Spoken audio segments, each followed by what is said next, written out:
नमस्कार दोस्तों, सुनी सुनाई कहानी एच के जैन की जवानी में आपका हार्दिक स्वागत है। मित्रों, आज की जो कहानी है वह हमें श्री यशवंत जैन सम्यक बैग हाउस बड़ा बाजार हटा के सौजन्य से प्राप्त हुई है। तो सुनिए कहानी। रामलाल नाम का व्यक्ति होता है। उसके मोहन और सोहन दो बेटे होते हैं। दोनों की शादी हो जाती है। सास ससुर बेटे बहू सभी लोग घर में बहुत ही घुल मिल करके प्रसन्नतापूर्वक रहते हैं और उनका जो घर परिवार था बहुत ही समृद्ध था। घर गृहस्थी बहुत ही अच्छी तरह से चल रही थी। एक बार की बात, लक्ष्मी जी रामलाल के सामने प्रकट होती हैं और कहती हैं कि रामलाल, अब हमारे जाने का समय आ गया है। हम बहुत ही लंबे समय से तुम्हारे पास हैं। अब मैं जा रही हूँ और जो आफत की देवी है उसका तुम्हारे घर में प्रवेश होगा।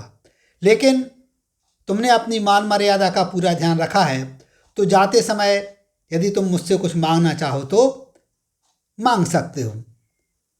रामलाल कहता है कि हे माँ, आपका जो आशीर्वाद है अभी तक हम पर बना रहा है। लेकिन आप जा रही हैं और यदि आप अभी मुझे आशीर्वाद देना चाहती हैं तो केवल एक ही आशीर्वाद दें कि हम घर परिवार वाले सभी लोग आपस में मिलजुल करके रहें, प्रेम भाव से रहें। लक्ष्मी जी तथास्तु कह के वहाँ से चली जाती हैं। शाम का समय होता है। घर में खाना बन रहा होता है।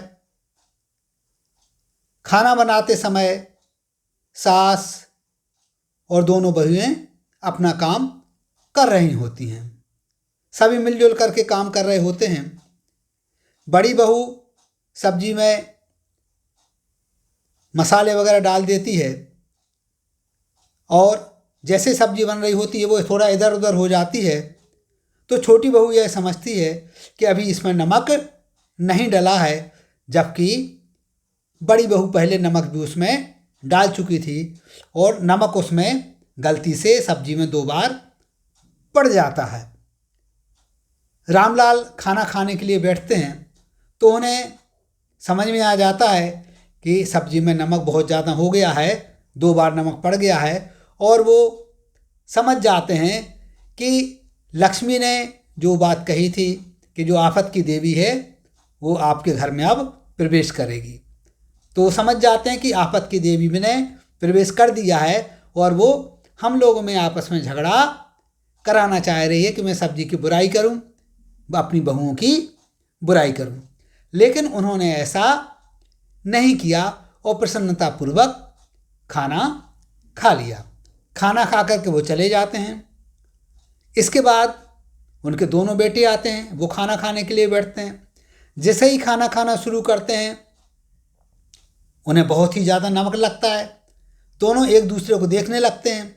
बड़ा बेटा अपनी पत्नी से कहता है कि पिताजी ने भोजन कर लिया? वो कहती हाँ कर लिया। तो क्या वो कुछ कह रहे थे?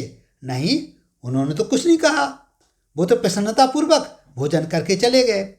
अब दोनों बेटे ये सोचते हैं कि जब पिताजी ने किसी तरह की कोई कमी नहीं निकाली तो हम कमी क्यों निकालें। और वो दोनों बेटे भी चुपचाप खाना खा करके चले जाते हैं और पिताजी के पास ही बैठ करके घर गृहस्थी की बातें करने लगते हैं। पिताजी भी प्रसन्न नजर आ रहे हैं, बेटे भी प्रसन्न नजर आ रहे हैं और जो बहुएं हैं वो भी इस बात से प्रसन्न हैं कि चलो आज का खाना बन करके इन लोगों को हमने खिला दिया है, अब हम लोग भी अब खाना खाएंगे। उसी समय जो आफत की देवी है वो सामने प्रकट होती है और वो कहती है कि मैं जा रही हूँ। आपके घर में मेरी कोई ज़रूरत नहीं है। जिस घर में आपस में इतना स्नेह हो, इतना प्रेम हो, वहाँ पर आफत की देवी नहीं रह सकती है।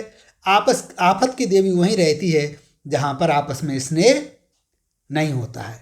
आफत की देवी वहाँ से प्रस्थान कर जाती है, चली जाती है और जो टकराव की स्थिति बनने वाली थी इस घर में, जो कि नहीं बनने दी, भविष्य में पूरा परिवार पहले की तरह ही प्रसन्नतापूर्वक अपना जीवन व्यतीत करता है।